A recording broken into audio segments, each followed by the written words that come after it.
이번 시간에는 요한계시록 6장 1절과 2절 신말을 탄 자에 대해서 알아보겠습니다. 6장 1절 내가 보매 어린 양이 일곱인 중에 하나를 떼시는 그때에 내가 들으니 내 생물 중에 하나가 우레소리 같이 말하되 오라 하기로. 내 생물이 오라 하니 신말이 등장을 합니다. 신말을 탄 자는 내 생물의 명령을 따르는 내 생물보다 위치가 낮은 존재입니다. 그렇기 때문에 신말을 탄 자는 예수님이 될 수 없습니다. 그리고 예수님은 하늘에서 인을 떼시고 계시기 때문에 당연히 신말을 탄 자가 될 수 없습니다. 6장 2절 내가 이에 보니 신말을 탄 자가 있는데 그 탄 자가 활을 가졌고 면류관을 받고 나가서 이기고 또 이기려고 하더라. 신말을 탄 자에 대한 논쟁이 아주 극심합니다. 신말을 탄 자의 정체에 대해서는 예수님, 적그리스도 두 중인 세 가지의 논쟁이 있습니다. 예수님은 하늘에서 인을 떼고 계시기 때문에 우선 신말을 탄 자가 되실 수 없습니다.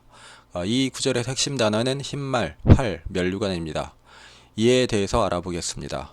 신말이나 백마가 나오는 성경 구절을 먼저 살펴보겠습니다. 스가랴 1장 8절 내가 밤에 보니 사람이 홍마를 타고 골짜기 속 화석류 나무 사이에 섰고 그 뒤에는 홍마와 자마와 백마가 있기로. 내가 가로되 내 주여 이들이 무엇이니이까. 내게 말하는 천사가 내게 이르되 이들이 무엇인지 내가 내게 보이리라 하매 화석류 나무 사이에 선 자가 대답하여 가로되 이는 여호와께서 땅에 두루라고 보내신 자들이니라. 여기에서 나오는 백마는 하나님께서 부리시는 천사입니다. 스가랴 6장 1절 내가 또 눈을 들어본즉 내 병거가 두 산에서 나왔는데 그 산은 놋산이더라. 첫째 병거는 홍마들이, 둘째 병거는 흑마들이, 셋째 병거는 백마들이, 넷째 병거는 어룽지고 건장한 말들을 메었는지라. 내가 내게 말하는 천사에게 물어 가로되 내 주여 이것들이 무엇이니이까.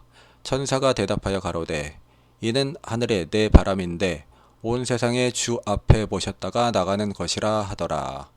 흑마는 부평 땅으로 나가매 백마가 그 뒤를 따르고 어룽진 말은 남편 땅으로 나가고 건장한 말은 나가서 땅에 두루 다니고자 하니 그가 이르되 너희는 여기서 나가서 땅에 두루 다니라 하매 곧 땅에 두루 다니더라. 그가 외쳐 내게 일러 가로되 북방으로 나간 자들이 북방에서 내 마음을 시원케 하였느니라 하더라.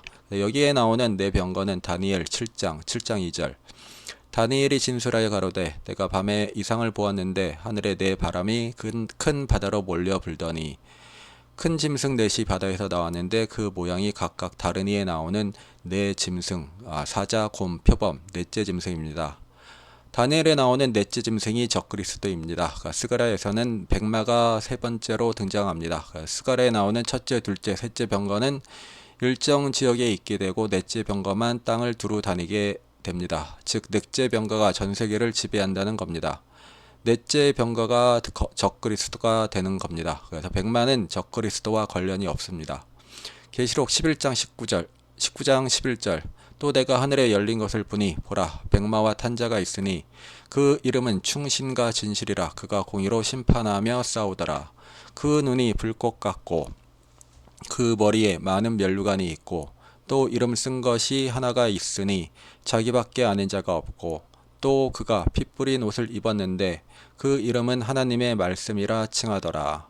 하늘에 있는 군대들이 시고 깨끗한 세마포를 입고 백마를 타고 그를 따르더라.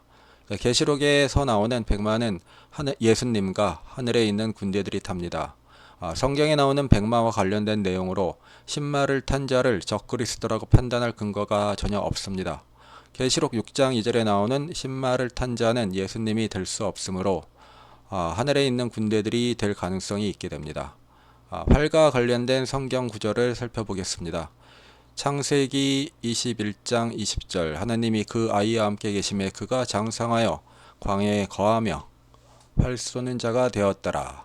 49장 24절 요셉의 활이 도리어 견강하며 그의 팔이 힘이 있으며 야곱의 젖는 자의 손을 힘입으이라. 그로부터 이스라엘의 반석인 목자가 나도다. 요셉의 활에서 나온 존재는 예수님입니다. 비유로 사용된 첫 번째 활은 창세기에 등장을 하였고, 여기에 나오는 내용은 그 예수님을 비유한 것입니다. 그래서 활 자체도 뭐 그 나쁜 뜻으로 사용된 게 시작이 아닙니다. 여우수아, 사사기, 삼상, 사마,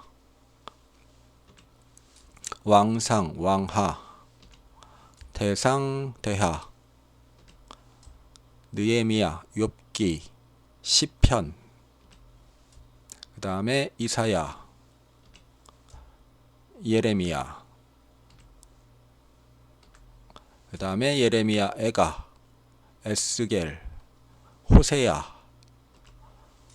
호세야 7장 16절에는 그 속이는 활이 등장합니다. 그 속이는 활은 유대인들을 말하는 겁니다. 아모스, 그 다음에 하박국. 그래서 성경에서 활은 다양하게 많이 사용되었습니다. 그래서 실제로 전쟁에 사용하는 무기의 개념으로 사용된 경우가 많고, 그 다음은 비유적 표현으로 많이 사용되었습니다. 시편과 호세아에 있는 속이는 활을 뜬금없이 가지고 와서 적그리스도의 속이는 활이라고 할 만한 근거가 없습니다. 그 백마가 나온 곳은 스가랴와 계시록 두 군데입니다. 그래서 활에 관한 내용도 이곳에서 찾는 것이 합당합니다. 스가랴 9장 10절, 내가 에브라임의 병거와 예루살렘의 말을 끊겠고 전쟁하는 활도 끊으리니 그가 이방 사람에게 화평을 전할 것이요 그의 정권은 바다에서 바다까지 이르고 유브라데 강에서 땅끝까지 이르리라. 내가 유다로 당긴 활을 삼고 에브라임으로 먹인 살을 삼았으니 시온아, 내가 내 자식을 격동시켜 헬라 자식을 치게 하며 너로 용사의 칼과 같게 하리라. 여호와께서 그 위에 나타나사 그 살을 번개같이 쏘아내실 것이며 주 여호와께서 나팔을 불리시며 남방 해오리 회리바람을 타고 행하실 것이라. 만군의 여호와께서 그들을 호위하시리니 그들이 원수를 삼키며 물매 돌을 밟을 것이며 그들이 피를 마시고 즐거이 부르기를 술 취한 것 같이 할 것인즉 피가 가득한 동이와도 같고 피 묻은 제단 모퉁이와도 같을 것이라. 이날에 그들의 하나님 여호와께서 그들을 자기 백성의 양 떼같이 구원하시리니 그들이 면류관의 보석같이 여호와의 땅에서 빛나리로다. 모퉁이 똘이 그에게로서 말뚝이 그에게로서 싸우는 활이 그에게로서 권세 잡은 자가 다 일제히 그에게로서 나와서 모퉁이 돌은 예수님, 말뚝은 심판. 관련 내용은 사사기 4장 16절에서 24절에 나옵니다. 권세 잡은 자는 사단과 적그리스도 거짓 선지자입니다. 그래서 유다로 당긴 활을 삼고 에브라임으로 먹인 살을 삼았다고 나옵니다. 그리고 여호와께서 살을 쏘아내실 것이라고 나옵니다. 활은 적그리스도와 관련이 없는 겁니다. 계시록에서 나오는 12지파는 에브라임 지파와 단지파가 없습니다. 이들은 우상 숭배로 제외가 됩니다. 그래서 여기서 나오는 유다와 에브라임은 다른 존재로 대체가 된 것입니다. 그러니까 유다 지파에서 예수님이 나오셨습니다. 그리고 예수님께서 재림하실 때 백마를 탄 하늘에 있는 군대가 등장합니다. 예수님께 속한 하늘에 있는 군대가 싸우는 활이 되는 겁니다. 신명기 32장 23절, 내가 재앙을 그들의 위에 쌓으며 나의 살을 다하여 그들을 쏘리로다. 모세의 노래에서도 여호와께서 살을 다하여 그들을 쏘리로다 라고 나옵니다. 이사야 49장 2절, 내 입을 날카로운 칼같이 만드시고 나를 그 손의 그늘에 숨기시며 나로 마광한 살을 만드사 그 전탕에 감추시고 내게 이르시되 너는 나의 종이요 내 영광을 나타낼 이스라엘이라 하셨느니라.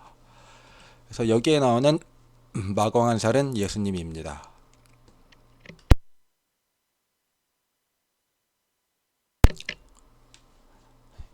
열왕기 하 13장 14절, 엘리샤가 죽을 병에 들매 이스라엘 왕 요아스가 저에게로 내려가서 그 얼에 눈물을 흘리며 가로되 내 아버지여 내 아버지여 이스라엘의 병거와 마병이여 하며 엘리샤가 저에게 이르되 활과 살들을 취하소서. 활과 살들을 취함에 또 이스라엘 왕에게 이르되 왕의 손으로 활을 잡으소서. 곧 손으로 잡음에 엘리사가 자기 손으로 왕의 손을 안찰하고 가로되 동편창을 여소서 곧 열매 엘리사가 가로되 쏘소서 곧 쏘매 엘리샤가 가로되 이는 여호와의 구원의 살 곧 아람에 대한 구원의 살이니 왕이 아람 사람을 진멸하도록 아벡에서 치리이다. 또 가로되 살들을 취하소서 곧 취함에 엘리사가 또 이스라엘 왕에게 이르되 땅을 씻어서 이에 3번 치고 그친지라. 하나님의 사람이 노하여 가로되 왕이 5-6번을 칠 것이니이다. 그리하였더면 왕이 아람을 진멸하도록 쳤으리이다. 그런즉 이제는 왕이 아람을 3번만 치리이다 하니라. 구원은 오직 예수님입니다. 구원의 살 역시 예수님입니다. 활은 스가랴에 나온 싸우는 활을 말하는 것이고 이는 예수님이 재림하실 때 같이 하는 하늘의 군대로 예수님과 같이 적그리스도와 싸우는 자들을 말하는 겁니다. 면류관에 대해서 알아보겠습니다. 면류관은 스테파노스와 그 디아데마타가 있고, 스테파노스는 성도들이 쓰는 것이고 디아데마타는 왕관입니다. 계시록 19장 11절 또 내가 하늘이 열린 것을 보니 보라 백마와 탄자가 있으니 그 이름은 충신과 진실이라. 그가 공의로 심판하며 싸우더라. 그 눈이 불꽃 같고 그 머리에 많은 면류관이 있고 또 이름 쓴 것이 하나가 있으니 자기밖에 아는 자가 없고 또 그가 피 뿌린 옷을 입었는데 그 이름은 하나님의 말씀이라 칭하더라. 하늘에 있는 군대들이 쉬고 깨끗한 세마포를 입고 백마를 타고 그를 따르더라. 계시록 19장 11절에 나오는 백마와 탄자는 당연히 예수님입니다. 예수님은 그 머리에 많은 면류관 디아데마타가 있고라고 표현되어 있습니다. 계시록 6장 2절에 나오는 그 면류관은 스테파노스입니다. 6장 2절에 나오는 신말을 탄자가 예수님이라면 많은 면류관 디아데마타를 쓰고 있어야 합니다. 더욱이 예수님은 이미 승리하셨기에 면류관을 이미 쓰고 계셔야 합니다. 예수님은 하늘에서 인을 떼고 계시기에 신말을 탄 자가 될 수도 없습니다. 그래서 우선 신말을 탄 자는 예수님이 될 수 없습니다. 그래서 면류관은 두 종류가 있습니다. 스테파노스와 디아데마타입니다. 스테파노스는 성도들이 승리를 할 때 받는 면류관입니다. 디아데마타는 왕이 받는 면류관입니다. 예수님, 사단은 공중 권세를 가지고 있어서 적그리스도는 42달 일할 권세를 받아서 모두 왕이 쓰는 디아데마타 면류관을 쓰고 있습니다. 그래서 면류관이 스테파노스인 계시록 9절을 살펴보겠습니다. 계시록 2장 10절 내가 장차받을 고난을 두려워 말라. 볼지어다 마귀가 장차 너희 가운데서 몇 사람을 옥에 던져 시험을 받게 하리니 너희가 10일 동안 환난을 받으리라. 내가 죽도록 충성하라. 그리하면 내가 생명의 면류관을 내게 주리라. 3장 11절 내가 속히 임하리니 내가 가진 것을 굳게 붙잡아 아무나 내 면류관을 빼앗지 못하게 하라. 4장 4절 또 보좌에 둘려 24 보좌들이 있고 그 보좌들 위에 24 장로들이 흰옷을 입고 머리에 금 면류관을 쓰고 앉았더라. 6장 2절 내가 이에 보니 신말이 있는데 그 탄자가 활을 가졌고 면류관을 받고 나가서 이기고 또 이기려고 하더라. 9장 7절 황충들의 모양은 전쟁을 위하여 예비한 말들 같고 그 머리에 금 같은 면류관 비슷한 것을 썼으며 그 얼굴은 사람의 얼굴 같고 사단의 부하인 황충들은 면류관이 아니라 면류관 비슷한 것입니다. 12장 1절 하늘에 큰 이적이 보이니 해를 입은 한 여자가 있는데 그 발 아래에는 달이 있고 그 머리에는 12변의 면류관을 썼더라. 14장 14절 또 내가 보니 흰 구름이 있고 구름 위에 사람의 아들과 같은 이가 앉았는데 그 머리에는 큰 면류관이 있고 그 손에는 이한 낫을 가졌더라. 14장 14절에 나오는 이를 예수님으로 알고 있는데 예수님 아닙니다. 여기에서도 스테파노스를 사용했습니다.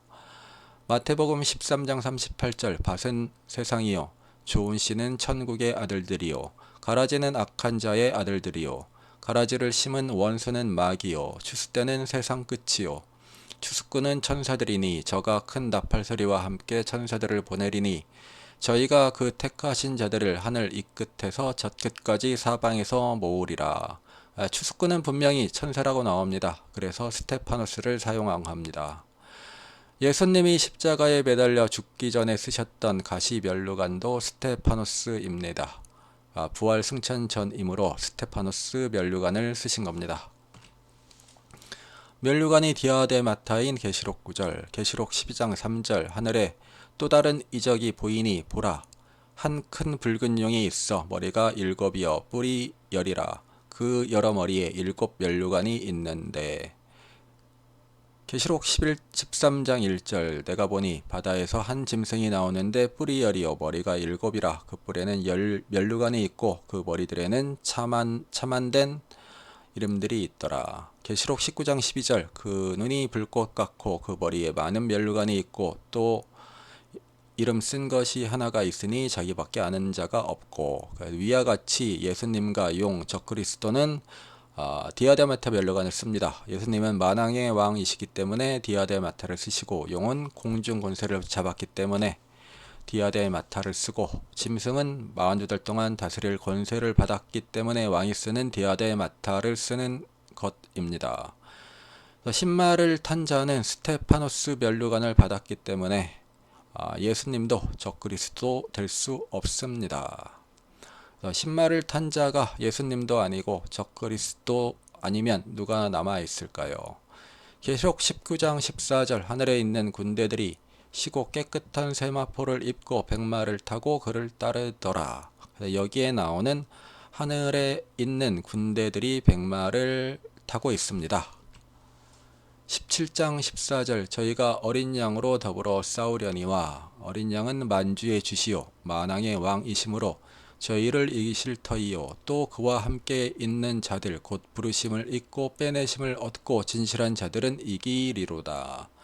예수님과 함께 있는 자들, 곧 부르심을 입고 빼내심을 얻은 진실한 자들이 하늘에 있는 군대들입니다. 7장 3절, 가로되 우리가 우리 하나님의 종들의 이마에 인치기까지 땅이나 바다나 나무나 해치지 말라 하더라. 내가 입맞은 자의 수를 들으니 이스라엘 자손의 각 지파 중에서 입맞은 자들이 14만 4천이니 더 부르심을 입고 빼내심을 얻은 자들이 여기에 나온 하나님의 종이며 14만 4천입니다.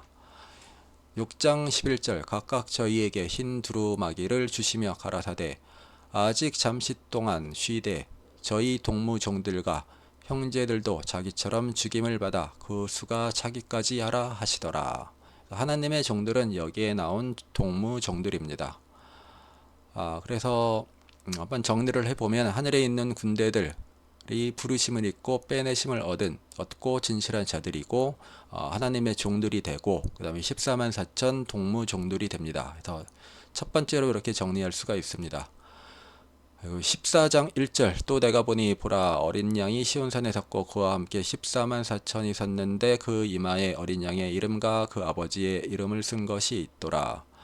내가 하늘에서 나는 소리를 들으니 많은 물소리도 같고 큰 내성도 같은데 내게 들리는 소리는 검은 곳 타는 자들의 검은 곳 타는 것 같더라.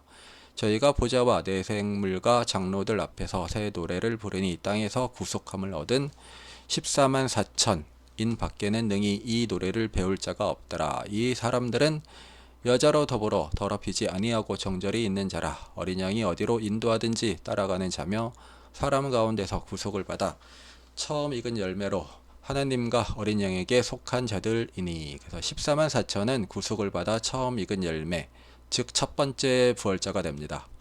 11장 7절, 저희가 그 증거를 마칠 때에 무정에게로부터 올라오는 짐승이 저희로 더불어 전쟁을 일으켜 저희를 이기고 저희를 죽일 터인즉 3일 반 후에 하나님께로부터 생기가 저희 속에 들어가매 저희가 발로 일어서니 구경하는 자들이 크게 두려워하더라. 하늘로부터 큰 음성이 있어 이리로 올라오라 함을 저희가 듣고 구름을 타고 하늘로 올라가니 저희 원수들도 구경하더라. 첫 번째 부활자는 두 증인이며 이들이 14만 4천인 겁니다. 12장 4절, 그 꼬리가 하늘별 3분의 1을 끌어다가 땅에 던지더라. 용이 해산하려는 여자 앞에서 그가 해산하면 그 아이를 삼키고자 하더니 여자가 아들을 낳으니 이는 장차 철장으로 만국을 다스릴 남자라. 그 아이를 하나님 앞과 그 보좌 앞으로 올려가더라. 그래서 부활승천한 두 등인이 여자가 해산한 아이이고 처음 익은 열매이고 14만 4천입니다. 그래서 두 번째로 정리를 하면은 14만 4천은 구속받아 처음 익은 열매 두 증인 그 다음에 여자가 해산한 아이가 됩니다. 그래서 1번가 2번으로 정리가 되고 1번과 2번을 더하면 3번이 나오게 됩니다. 그래서 하늘에 있는 군대는 부르심을 잊고 빼내심을 얻고 진실한 자들이 되고 동시에 하나님의 종들이 되고 그리고 14만 4천이 되고 또한 동무종들이 되고 구속을 받아 처음 익은 열매가 되며 두 증인 그 다음에 여자가 해산한 아이가 됩니다. 계시록 19장 14절 하늘에 있는 군대들이 쉬고 깨끗한 세마포를 입고 백마를 타고 그를 따르더라. 내가 이에 보니 신말이 있는데 그 탄 자가 활을 가졌고 면류관을 받고 나가서 이기고 또 이기려고 하더라. 그래서 백마를 탄 하늘에 있는 군대가 계시록 6장 2절에 나오는 신말을 탄 자입니다. 네 번째로 정리를 하면은 하늘에 있는 군대가 부르심을 잊고 빼내심을 얻고 진실한 자들 하나님의 종들 14만 4천 동무종들 그리고 구속을 받아 처음 익은 열매 두 증인 여자가 해산한 아이 신말을 탄 자가 되게 됩니다. 그래서 백마를 탄 자는 두 증인이며 이들이 성도들이 받는 스테파노스 면류관을 받고 하나님의 종 활로서 예수님이 주신 사명 사를 전하기 위해서 이기고 이기려고 하는 겁니다. 그래서 6장 2절에 신말을 탄 자는 6장 11절에 동무종졸이 되고 7장 3절에 하나님의 종들 11장 3절에 두 증인 12장 4절에 여자가 해산한 아들 14장 1절에 14만 4천 17장 14절에 그와 함께 있는 자들 19장 14절에 하늘에 있는 군대들로 명칭이 변경이 됩니다. 그래서 예수님께서 봉인을 떼기 시작하면 신말을 탄 자가 등장합니다. 신말을 탄 자의 명칭이 총 7번 변경되면서 마지막에는 하늘에 있는 군대가 되면서 예수님과 같이 계시록을 마무리하게 됩니다. 그래서 계시록 6장 2절과 19장 14절이 짝이 됩니다. 요거를 1번으로 표현을 하고 6장 11절, 7장 3절, 17장 14절이 짝이 됩니다. 요거를 2번으로 하겠습니다. 그리고 11장 3절, 12장 4절, 14장 1절이 짝이 됩니다. 요거를 3번으로 하겠습니다. 그럼 6장 신말을 탄 자가 등장하는 6장 그 다음에 적그리스도를 죽이고 마무리가 되는 19장을 시작과 마지막으로 보면은 11장, 12장, 14장은 중심을 구성하게 됩니다. 그래서 이를 구조화하면은 아래와 같습니다. 그래서 1번, 2번, 4번이 되고 그래서 11장, 12장, 14장은 부활과 관련되는 내용이 공통으로 나옵니다. 그래서 계시록은 성도들에게 부활의 책, 생명의 책이 되는 겁니다. 이상입니다.